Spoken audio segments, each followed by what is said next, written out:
Today we're diving into February 19th, a date that apparently decided it was going to host every major historical event ever. Some dates get a coronation, maybe a treaty, maybe one dramatic betrayal if they're lucky. But February 19th looked at the entire calendar and said, "Move, I'm doing everything."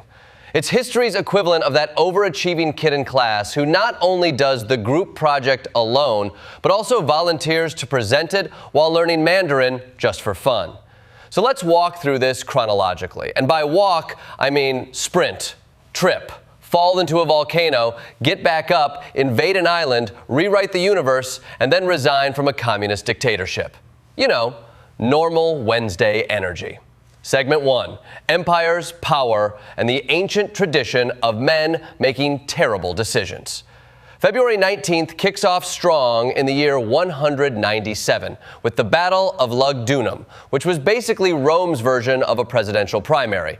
Except instead of debates, we had 150,000 people hitting each other with swords. And instead of ballots, we had Septimius Severus riding a horse over the corpse of his opponent. Honestly, say what you want about modern politics, but at least nobody's doing that at the Iowa caucus. Yet.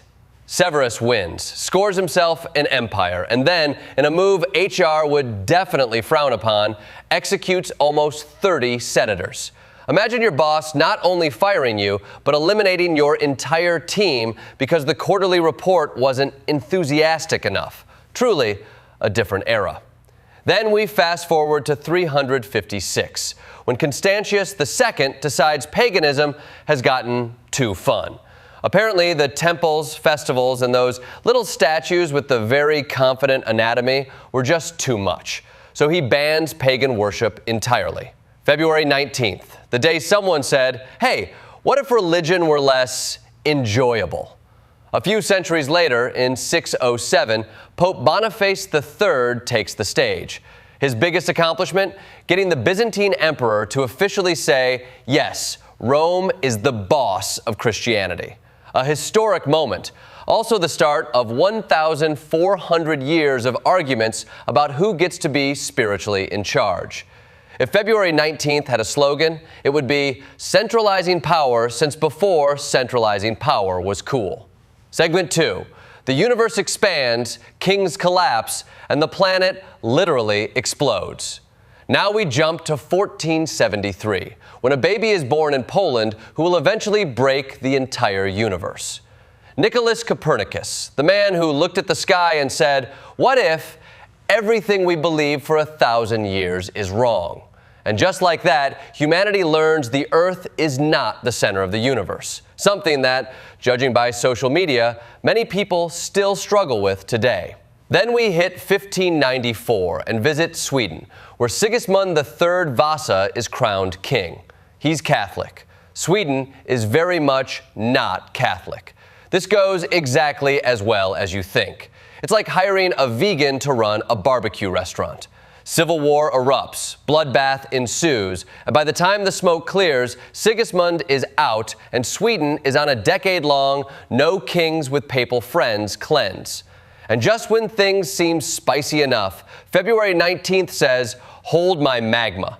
Because in 1600, the Huayna Putina volcano in Peru erupts with so much force it disrupts global climate for years. Europe freezes, China freezes, Russia starves.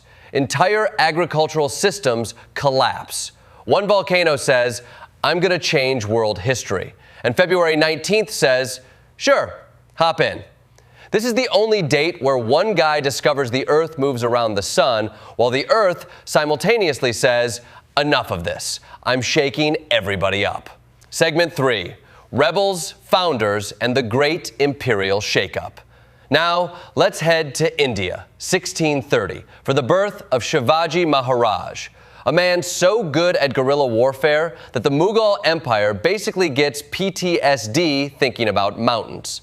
Shivaji invents asymmetric warfare, builds forts everywhere, and, plot twist, creates one of the earliest naval forces designed to keep Europeans from showing up uninvited. Imagine how different history might be if more people had tried that. Then, in 1649, we jump to Brazil, where the Second Battle of Guararapes ends Dutch colonial ambitions. A decisive moment in the Europe tries to take things saga, a saga that historically has about 700 sequels. Next, 1674 gives us the Treaty of Westminster, where the English and Dutch wrap up yet another war.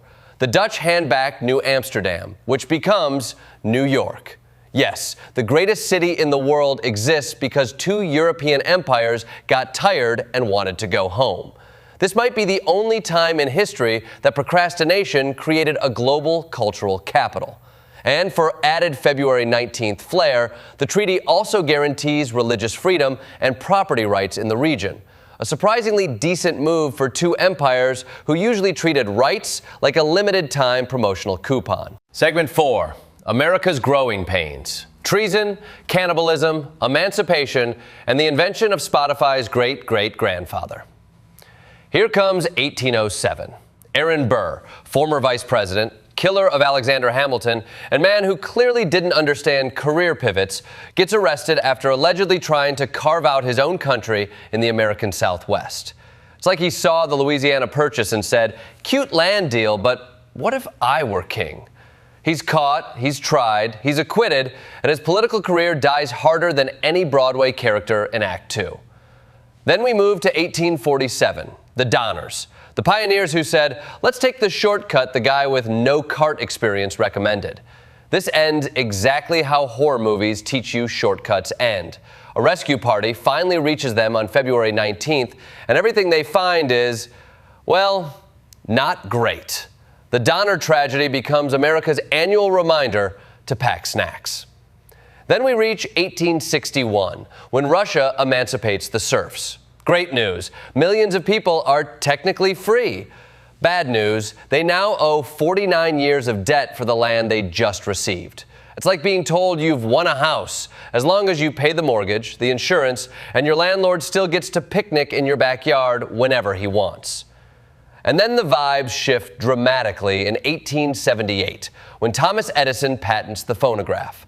For the first time in history, sound can be recorded and played back. Humanity collectively says, this is amazing, just before later using the invention to create auto-tune and prank calls. Every technological advancement is a double-edged sword. Segment 5, World Wars, Women's Rights, Space Stations, and the Retirement of Dictators. Now for the February 19th blockbuster finale. In 1915, the Allies bombard the Dardanelles, kicking off the Gallipoli campaign, a military plan inspired by the phrase, how hard could it be? The answer? Very, very hard, catastrophically hard.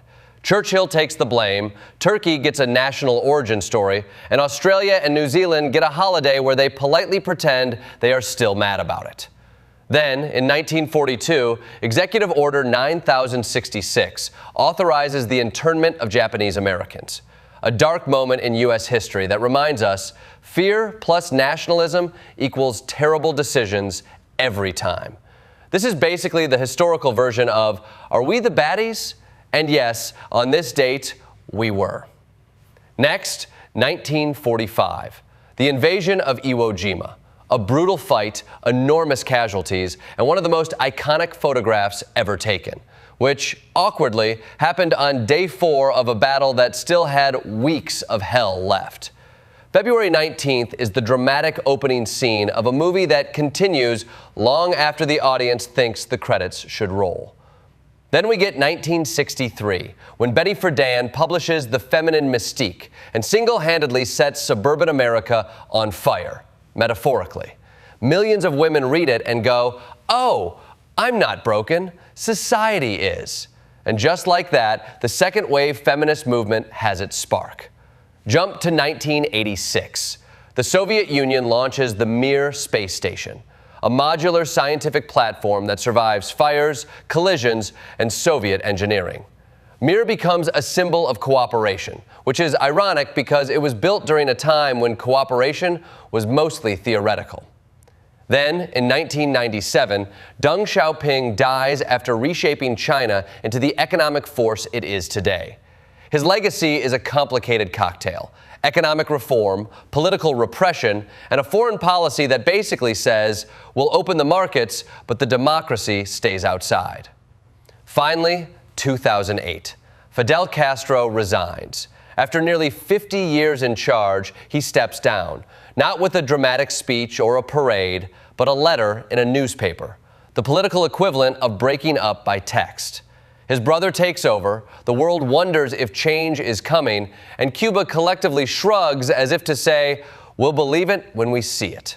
And throughout the world today, February 19th continues to host commemorations. Mexican Army Day, Brancusi Day, Shivaji Jayanti, and even the creation of municipal numbers like 311 and 711. Truly, this date contains multitudes, and apparently also customer service hotlines. In conclusion, February 19th is not just a date. It is a recurring cosmic event, a historical supernova, a chronological buffet of revolutions, disasters, inventions, invasions, civil rights movements, volcanic ash clouds, and at least one vice president who really should have been on a watch list.